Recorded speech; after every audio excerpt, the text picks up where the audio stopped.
Hello everybody! Today I am doing the I Love Spring book tag because it is May and spring is going to be over soon and I would like to do this before it's summertime and then I feel really dumb. As I am filming this video on Saturday, May 3rd, and that is Free Comic Book Day, so I'm going to do the I Love Spring tag comic book edition. Yeah! So the first question is, how is spring where you live? I live in the state of California, which is basically a perpetual state of spring. It's always really nice, the weather's always really good, I can't really complain. Even in the winter, it's still like 60 degrees, we don't really get snow. So spring is kind of just that. Except there's still an opportunity for rain, and then randomly it'll be like 90 degrees during the week. So it's pretty nice. What is your most anticipated book release this spring? So I am a very bad individual, in the sense that I don't really follow book releases that heavily. The only book that I know is getting released this year is coming out in the fall, and I'm excited about that. It's the third book in the Finishing School trilogy or series by Gail Carriger. It's Weapons and Waistcoats, or Waistcoats and Weaponry is what it's called. So I guess I don't have any spring things that I'm excited about getting released.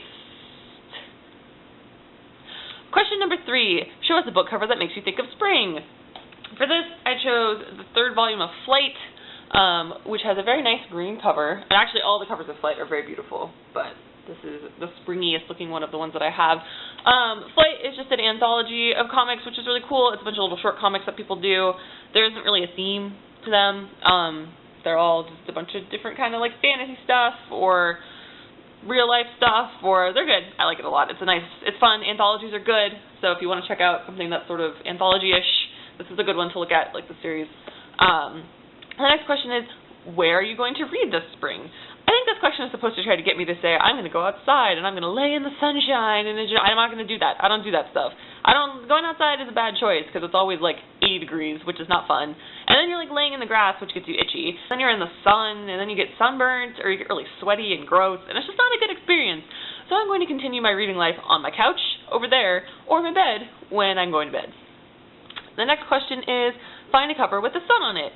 So I scoured through all of my bookshelves behind me, as well as my collection of comic books, and could not find a single thing that had a sun on it.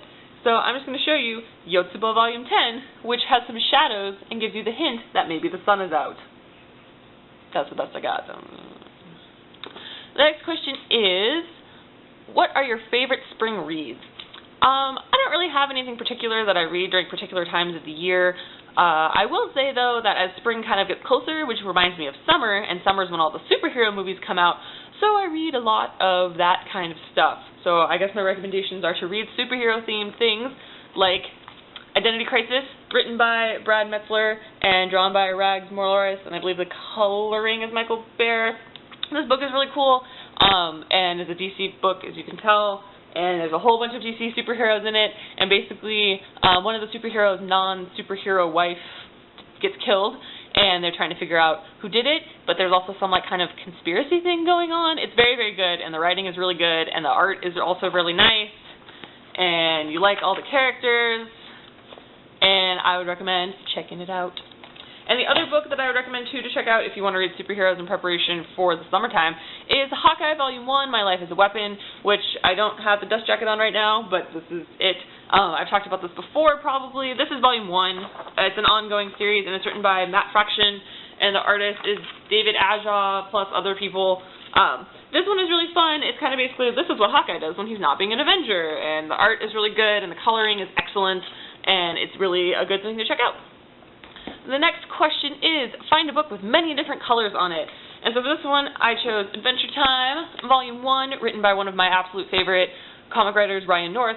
He does the online webcomic Dinosaur Comics, which I will link down below, and it's probably one of my favorite things that exists on the internet. But yes, lots and lots of colors. This definitely has the humor of the Adventure Time show. I'm sure you're probably familiar with Adventure Time, so I don't have to really explain it. And even the art style, too, is fairly Adventure Time-like. So, I would check that out, too. And finally, who do you tag? I feel like a ton of people have done this already, so I'm not going to tag anyone specific, but if you haven't done it, you should totally do it. It's fun. Maybe you can do a special edition version like I did and make it more exciting for you. But yeah, I hope you guys are doing great. Thanks for watching this video, and I'll see you soon with another video. Bye!